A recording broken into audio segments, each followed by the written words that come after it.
Here is the famous painting of Washington crossing the Delaware River on Christmas night in 1776. Washington right here, and his men in their boats crossing the Delaware River. Now, last time we talked about at the Battle of Long Island and all such, that Washington had begun a retreat throughout New York, and now he was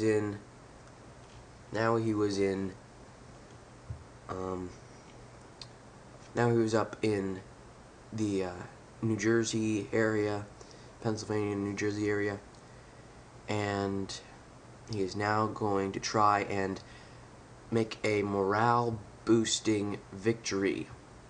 And he needs to find a victory to help his men get back on track, because many of them just see this as a bunch of losses and they think, I'm going home after we're done with this. And so he wants them to stay. He wants his army to stay together. So he needs to have a victory to show them that all hope is not lost. And it definitely is not. So he takes his army through Pennsylvania to the Delaware River. And here's Trenton in New Jersey. He crosses the Delaware on Christmas night of 1776. Now, what happens on Christmas night, at least in soldiers' barracks? This is not a generalization, but at least back then, soldiers partied and stayed up late and drank. And the Hessian soldiers, remember the Hessians were the Germans fighting for the British, the Hessian soldiers who were guarding Trenton did just that on Christmas night. And so they're drunk, and they've been up late, they've been partying, and what happens? The crossing the Delaware was definitely not a party for the Americans, but it eventually turned into one of the most remembered and most famous victories in the American Revolution, the Battle of Trenton. Because there wasn't much ammunition, and what ammunition that the Continental Army did have was all soaked with ice and snow and rain.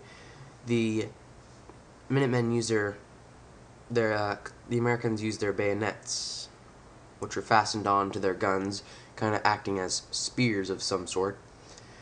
And the Hessians were completely surprised. Remember, they're half drunk, and now here comes its army, and it wasn't even much of a fight.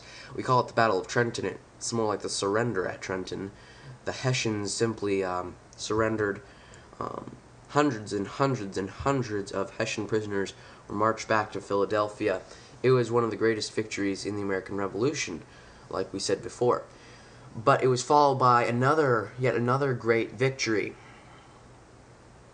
And this one happened at Princeton.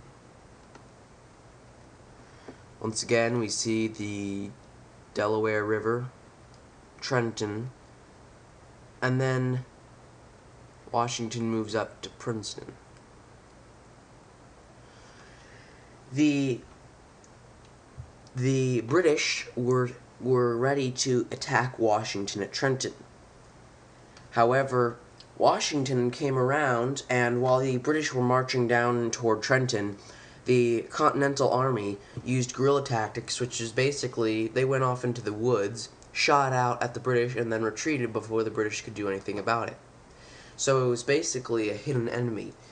And they kept doing this until eventually the British were falling apart, and then George Washington's forces went around the British to Princeton and defeated the garrison at Princeton. And so these two battles were very, very decisive, because they really boosted the morale and the hope of the American cause.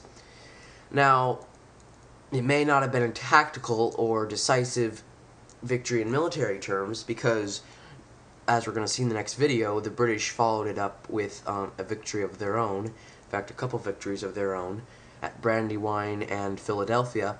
But really, in essence, this was one of the greatest victories for the Americans in the American Revolution because of its effect on the mentality of the soldiers. It didn't actually have a physical or a tactical importance mainly, but it did have a very strong psychological or mental impact on the war, because the Americans who are losing hope have now seen these two great victories, and now they're revived and they're ready to go out and fight some more.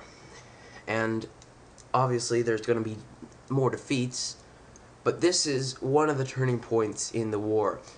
Other comes later at Bennington and Saratoga, which we're going to talk about in the next couple of videos. But first, we're going to look at the tactically decisive British victories at Brandywine and Philadelphia before moving on to American victories. And then we'll see one of the greatest sea battles in the American Revolution, the Battle of Flamborough Head, in the next couple videos. So I hope you found this video informative, and I hope you learn a lot from the other videos coming up about Brandywine, Philadelphia, Flamborough Head, and many others, Saratoga, Bennington, and we'll also look at some of the battles happening in the South, in Georgia, South Carolina, and North Carolina, as we move on in this series on the American Revolution.